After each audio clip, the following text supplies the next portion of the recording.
Bonsoir et bienvenue à cette quatrième, c'est déjà la quatrième soirée que nous passons ensemble pour découvrir les 38 fleurs de Bach à travers les 7 états émotionnels que le docteur Bach a déterminés. Merci d'être présent. Si vous étiez déjà présent, et je l'espère, c'est première soirée, eh bien faites-le moi savoir sur la partie droite de votre écran dans la partie chat. Dites-moi eh bien que vous étiez déjà présent. Posez-moi vos questions si vous n'avez pas eu le temps de le faire lors des soirées précédentes. Et puis, eh bien, pour les personnes qui n'étaient pas encore là, les 3 premières soirées, je me représente, je suis Patrick Lelu, praticien de santé, je suis conférencier et j'anime différentes formations, tant au niveau présentiel qu'au niveau e-learning. Je propose cette webconférence en 7 étapes, de façon à pouvoir faire des conférences assez limitées dans le temps, car il y a 38 élixirs floraux, et donc cela prend du temps pour les proposer, et donc cela nous permet d'avoir des soirées entre 10 et 15 minutes pour découvrir ces 38 élixirs floraux. Je répète qu'il y a en fait 36 fleurs, un bourgeon, et il y a également une eau de roche qui constitue donc les 38 élixirs floraux, plus le Rescue, qui est le 39e remède d'Edouard Bach.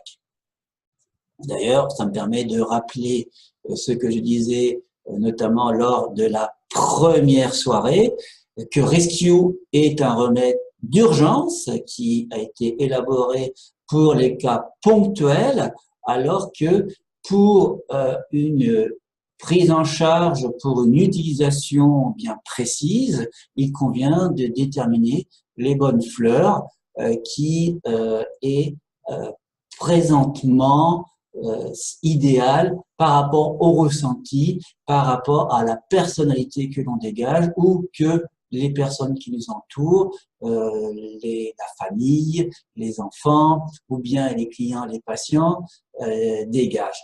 Donc c'est l'intérêt de ces soirées, de pouvoir bien comprendre comment utiliser chacune des fleurs de Bach à des moments bien précis de sa vie et non pas à chaque fois utiliser le Rescue qui, encore une fois, est uniquement à utiliser ponctuellement en cas d'urgence.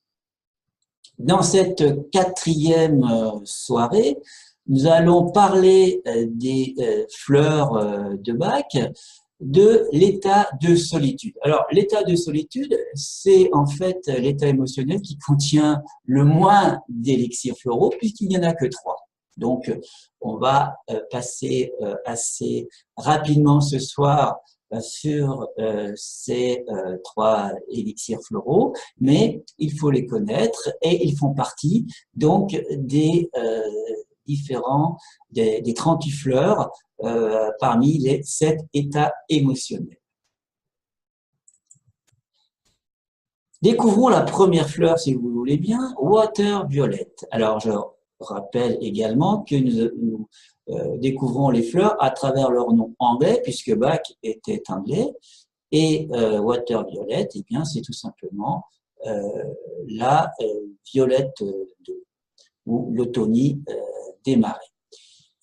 Cette water violette, en fait, est la fleur idéale pour les personnes qui dégagent un sentiment de supériorité. Nous avons pu voir les personnes qui doutaient lors de la deuxième soirée, avec des fleurs notamment comme Serato, qui est la personnalité qui demande toujours l'avis aux autres. Et bien là, Water Violette, même si elle demande l'avis des autres, elle fait comme elle l'entend. Elle se sent quelque part supérieure et elle va faire comme elle l'entend elle. Donc, ce sont des personnes qui peuvent se montrer hautaines. La prise de water violette permet donc à ces personnes, à ces personnalités, d'être beaucoup plus à l'écoute des autres et donc d'être moins hautain, moins arrogant. La seconde fleur de l'état de solitude, c'est impatience. En français, c'est l'impatiente. Et comme son nom l'indique, c'est la fleur des impatients. Toutes ces personnes qui n'acceptent pas la lenteur des autres, notamment dans le travail, les personnes qui vont préférer faire les choses à la place des autres parce qu'ils ne vont pas assez vite. Alors, ce sont des personnes qui, très souvent, parlent rapidement, mangent rapidement. Voilà, ce sont les impatients. Si vous avez des enfants un petit peu trop nerveux, un peu hyper actifs, entre guillemets, impatience peut être d'un bon secours. Et la troisième fleur, eh bien, il s'agit de Ether, la bruyère. Alors, la bruyère, eh bien, vous savez, c'est cette fleur, c'est celle qui s'étend bien, hein, qui prend bien en racine. Eh bien, c'est un peu cette personnalité. En fait, c'est la personne qui est vraiment envahissante, la personne qui a toujours besoin d'autres personnes autour d'elle et qui accapare ce monde. Et donc, qui est vraiment envahissant. C'est la personne qui toujours en train de parler d'elle, assez égocentrique en fait, et qui va toujours à la recherche d'une bonne âme pour parler d'elle. Voilà.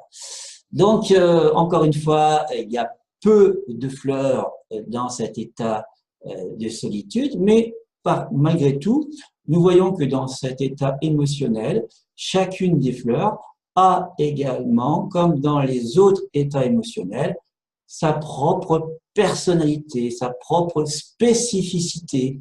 Voilà, si on est dans le cadre de la personne hautaine, eh bien, c'est water violet. Si on est dans le cas de la personne impatiente, eh bien, c'est impatience. Et si on est dans le cas de la personne un peu envahissante sur les bords, eh bien, c'est ether. Demain, nous nous retrouverons pour eh bien, une cinquième soirée qui nous amènera à découvrir un prochain état émotionnel.